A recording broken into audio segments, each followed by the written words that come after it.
country wanted to believe that England had a real chance of doing well in Mexico.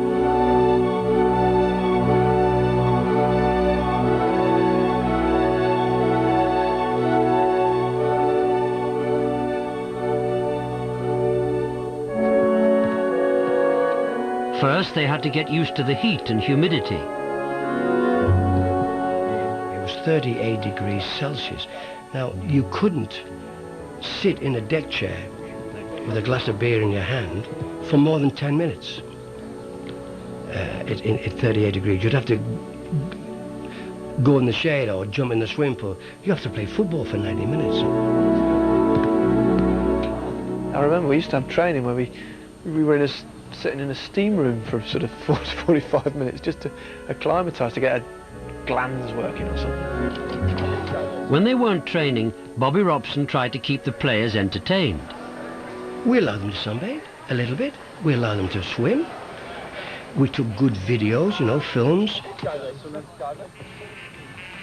It was about 85, 90 degrees outside, and the film was out, Beverly Hills Cop. You know, the heater's on, that music at the heaters. So Glenn liked to sing, so he's singing his song as we're walking into dinner. So as Bobby Robson walks in, he said, the heaters are on. He went over to the radiators and started touching the radiators. The lads used to be amused about it, that because he did get everybody's name wrong.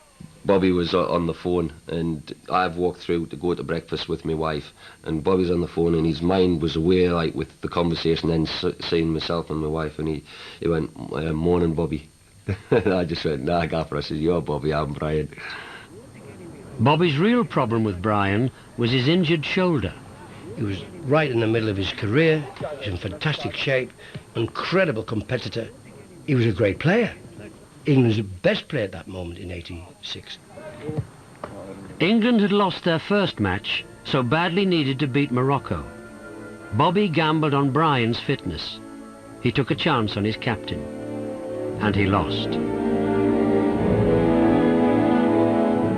And of course, it's Sod's Law, you know, Murphy's Law, whatever you call it, the thing that you never want to happen at the most, you know, important moment does happen, and it happened. Too wide of the penalty spot, but the cross is a bit overhit. Hately. Just before half-time, Robson went down and never got up again. It was the end of his World Cup. Robbo was a fantastic skipper. We thought, that's it, it's not our World Cup. You know, we were gutted, really. The great thing about when Fred Street took me into the dressing room was that there was an oxygen tank, and I was quite pleased that I was out of it, spaced out. Losing Bryan Robson was bad enough. Now it got even worse. The heat got to Ray Wilkins. Flag is up for offside.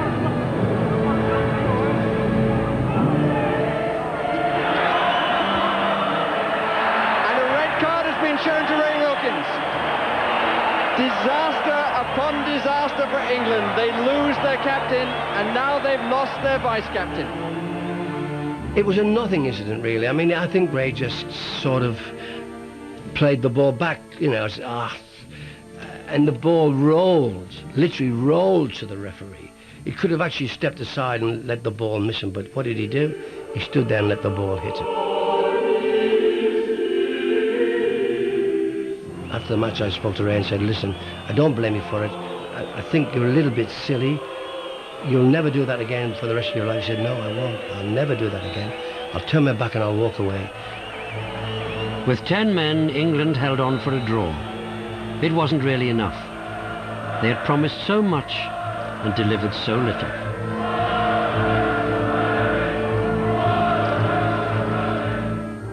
I remember seeing the England supporters after the game, and they were disgusted with us, and you know, they were not happy with the way we were and everything else, and we weren't happy ourselves. We want our money back. We want our money back. That was absolutely disgraceful.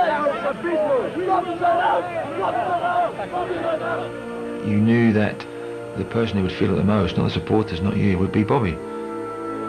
I think because he was so desperate for England to do well, and so desperate to do well himself, and so desperate for you to do well, sometimes the players couldn't handle that. It's a tough life and it's a tough game, and it kicks you in the teeth. and nobody does you any favours. So you've got to stand on your own 2 feet and soldier on, and that's what we'll do. England had only 1 point with only 1 game left. It felt as though the World Cup was over. Ray Wilkins took the blame.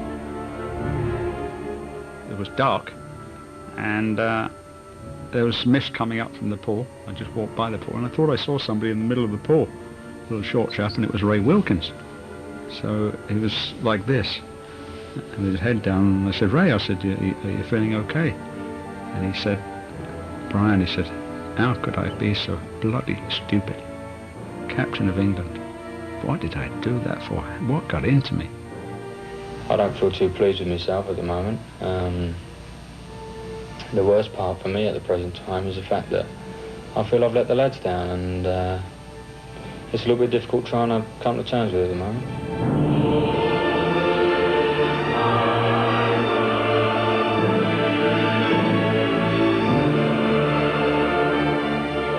Only a victory over Poland could save England from the first flight home. The World Cup had been a disaster. They needed a miracle. It was a game that changed my life. The first goal changed my life. Nice little header, quickly seized upon by Beardsley. Lineker checking back when he might have gone straight on. Trevor Stephen is unmarked. Gary Stevens coming up on the right. 4 in the area.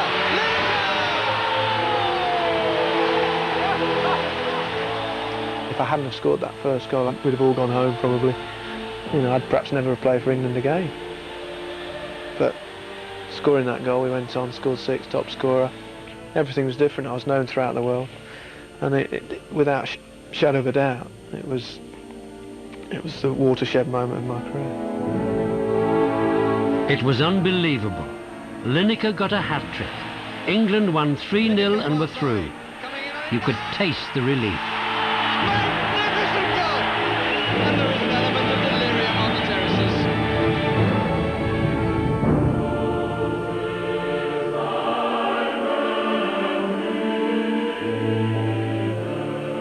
We all deserve it, don't we, Alan? No, mate. Yeah. You know, I'm delighted for the team because we were facing a bit of an ordeal, weren't we? And we know what was going to come if we lost here today. The family back home watching, do you know?